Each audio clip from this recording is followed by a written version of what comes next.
Bonjour tout le monde, je vous fais cette petite vidéo pour vous expliquer un petit peu tous les jeux initiatiques que j'ai créés. Donc c'est vrai que je communique dessus sans expliquer forcément qui sont-ils. Donc voilà.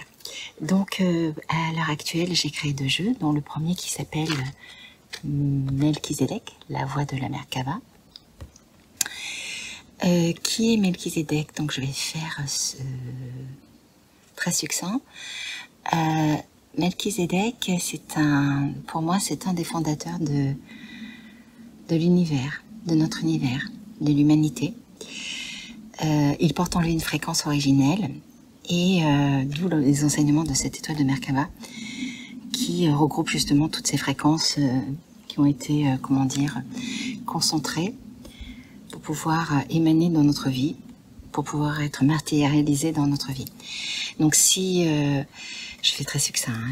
Si maintenant vous faites vos propres recherches, vous n'avez pas trouvé grand-chose sur Melchizedek, à part qu'il apparaît auprès d'Abraham et de Jésus. On ne sait pas si c'est Jésus, si c'est... Voilà. Mais ce que je vous fais part, c'est Melchizedek qui m'a donné ces informations. Et vu les enseignements que je suis auprès de lui, voilà, je confirme que c'est très intéressant de se connecter à ce maître, à ce guide, qui est vraiment à l'origine de l'origine. Donc... Melchizedek est venu me voir il y a 4 ans, il m'a installé l'étoile de la Merkaba dans la poitrine et m'a demandé de créer un événement qui s'appelle Merkaba, l'esprit de la science. La 3e édition aura lieu à Pentecôte en 2025. Et donc c'est un enseignement qui est destiné pour autrui, mais à la fois, comme je l'expliquais, c'est un enseignement individuel.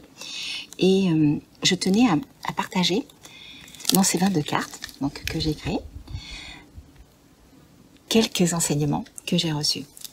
Donc, si vous voulez, il n'y a pas de rituel précis dans ce jeu, c'est simplement vous pensez à vous, ou vous vous connectez à Melchizedek, si vous le souhaitez, et vous tirez une carte. Donc, on tire une carte, et à chaque fois, dans cette carte, vous avez un dessin qui représente une partie du tableau que j'ai peint sur Melchizedek. Donc, vous avez le nom, là on est sur la parole, ça tombe bien. Ensuite, vous avez les mots-clés, qui sont là, des mots-clés. Vous avez la voie initiatique de l'esprit. Pour moi, la voie initiatique de l'esprit, c'est-à-dire que comme l'indique ce nom, c'est vraiment le cheminement dans lequel nous sommes dans cette incarnation. Ensuite, vous avez l'onde émettrice, ce que vous émettez, et l'onde réceptrice, ce que vous pouvez recevoir.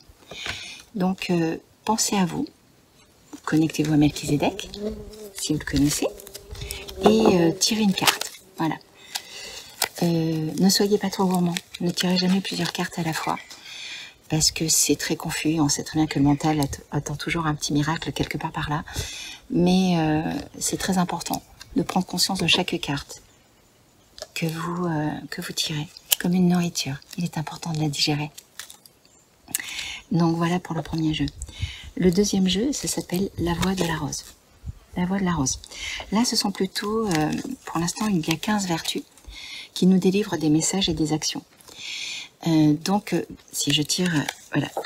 Je vous conseille de mettre ce jeu sur votre table de chevet et de tirer une carte le soir. C'est vraiment pour faire un zoom sur la personne que vous avez été, votre comportement dans la journée. Donc, nous sommes sur l'humilité. Vous avez une vertu. Vous avez 5 fondements qui m'ont été donnés, assez simples, sur la vertu, pour pouvoir la comprendre, pouvoir travailler. Et ensuite dessous, vous avez une action, ici, que vous devez mettre en place tous les soirs. C'est comme si vous faisiez un soin pour vous-même. Et ça, c'est très important. Vous verrez, il y a vraiment différentes actions. Et il y a 15 vertus. Donc les vertus, l'humilité, la force, la dignité, l'espérance, le bonheur. Et la rose, chaque pétale de rose détient une de ces vertus. La rose est une fréquence particulière qui m'a été montrée par Yoshua.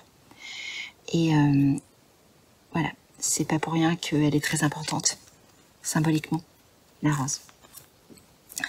Ensuite, il y a un 3e jeu que je suis en train de mettre en place qui s'appelle l'enseignement du maître verdoyant. Donc il sera bientôt en fin de réalisation. Et là, vous verrez, c'est un enseignement, un cheminement qui est autre que ces 2 jeux-là existants. Donc, lequel choisir. Je pense que c'est en toute honnêteté en fonction de ce dont vous avez besoin à l'heure actuelle. Ils sont différents. Ah oui, aussi je voulais vous préciser, sur les cartes, vous verrez qu'il y a le nom d'une édition qui s'appelle Merkaba Codex. Donc c'est une maison d'autodédition que nous sommes en train de créer dans le laboratorium qui comprend cet événement Merkaba, l'esprit de la science et plusieurs autres branches. Et cette maison d'autodédition, normalement, nous espérons qu'elle verra le jour en début d'année 2025. Donc pour ceux qui sont tous bienveillants me concernant, je vous rassure, les jeux sont déposés légalement, il n'y a pas de souci. Et tous les autres écrits aussi dont vous avez eu part sont déposés. Donc voilà.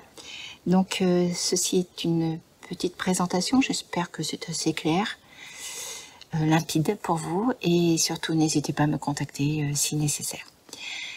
Nous sommes le 1er septembre, ici sous le soleil, et pour ceux qui rentrent de vacances, permettez-moi de vous dire de garder ce lien avec le soleil et de garder surtout les bons souvenirs pour pouvoir engendrer cette nouvelle rentrée.